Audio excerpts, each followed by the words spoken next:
पथराई येथे आईसाहेब जयाबाई नर्सिंग स्कूलचा वार्षिक क्रीडा महोत्सवाचे शानदार उद्घाटन। माजी क्रीडा मंत्री पद्माकर वळवी तसेच संस्थेचे अध्यक्ष राजेंद्र कुमार गावित, सचिव ऋषिका गावित यांची उपस्थिती। क्रीडा महोत्सवात विद्यार्थी-विद्यार्थिनींनी सहभाग नोंदविला। नंदुरबार तालुक्यातील पथराई येथे आईसाहेब जयाबाई GNM नर्सिंग स्कूल व KD Gavit ANM nursing school येथे वार्षिक क्रीडा सप्ताह कार्यक्रम उत्साहात पार पडला।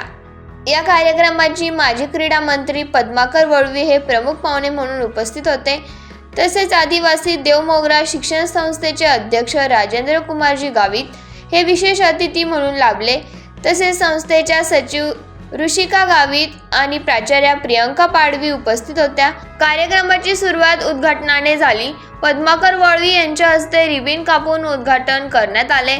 उद्घाटनाप्रसंगी मार्गदर्शन करताना श्री वळवी यांनी क्रीडांचे महत्त्व, शारीरिक तंदुरुस्ती व निरोगी जीवनशैली यावर सविस्तर मार्गदर्शन केले।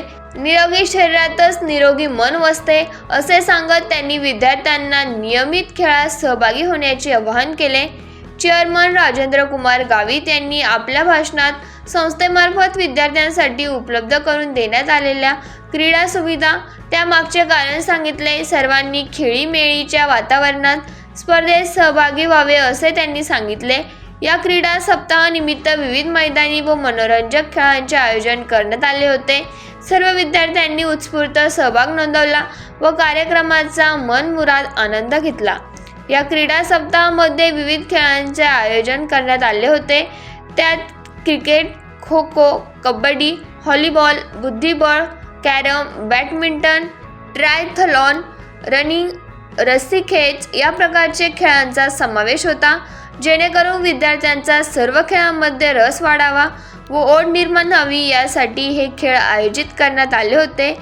या कार्यक्रमाला मार्गदर्शक म्हणून संस्थेचे चेअरमन राजेंद्र कुमार गावित तसेच संस्थेचे सचिव ऋषिका गावित हे लाभले। कार्यक्रमाच्या यशस्वीतेसाठी प्राचार्या प्रियंका पाडवी यांनी व शिक्षक वृंद, कर्मचारी व विद्यार्थ्यांनी परिश्रम घेतले। त्याला आक्रमक वृत्ती म्हणतो। खेळाडूच्या याच्यामध्ये काही डिफेन्स वृत्तीने पण शिकावं लागतं। हे जे आयुष्यातले गुण आहेत ते स्पोर्ट्समध्ये शिकायला मिळतात। वैचारिक जडणघडण होते। सरकारने खूप सारे प्रोत्साहन दिलेलं आहे, परंतु तुम्हालाही माहिती आहे की आपल्या कॉलेज लेवलच्या ज्या स्पर्धा आहेत, जेव्हा आपण कॉलेज लेवलच्या स्पर्धावरून ज्या राज्य लेवलच्या किंवा ऑलिम्पिक लेवलच्या ज्या क्रीडा संस्था आहेत त्याच्या इथल्या शाखांमध्ये जर आपण मेंबरशिप असली आपली आणि त्या स्पर्धामध्ये सहभागी झालो तर आपलं सर्टिफिकेट पण मिळतं। आपलं सर्टिफिकेट महत्त्वाचं आहेच, बरोबर सर। पण ज्या वेळोवेळी क्रीडा टीम आहेत किंवा क्रीडा संघ आहेत त्याच्या स्पर्धामध्ये सहभाग घेतला निश्चितपणे त्याचा आपला फायदा होतो। मला असं वाटतं की निश्चितपणे अभ्यासाबरोबर स्पोर्ट्स फार महत्त्वाचा आहे, व्यायाम फार महत्त्वाचा आहे।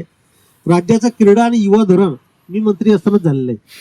आम्ही खूप साऱ्या फॅसिलिटीज दिल्या आहेत, ते खेड्यापर्यंत पोहोचत नाही, परंतु आपण माहिती घेतली पाहिजे। स्पोर्ट्सला खूप त्या ठिकाणी संधी आहे, प्रोत्साहन आहे आणि सरकारचं सुद्धा योगदान मोठं आहे किंवा मदत सुद्धा आहे। निश्चितपणे आपली संस्था पण आपल्याला मदत करते। आज आपण सर्व आलात, माझे विचार ऐकले त्याबद्दल धन्यवाद आणि तुम्हाला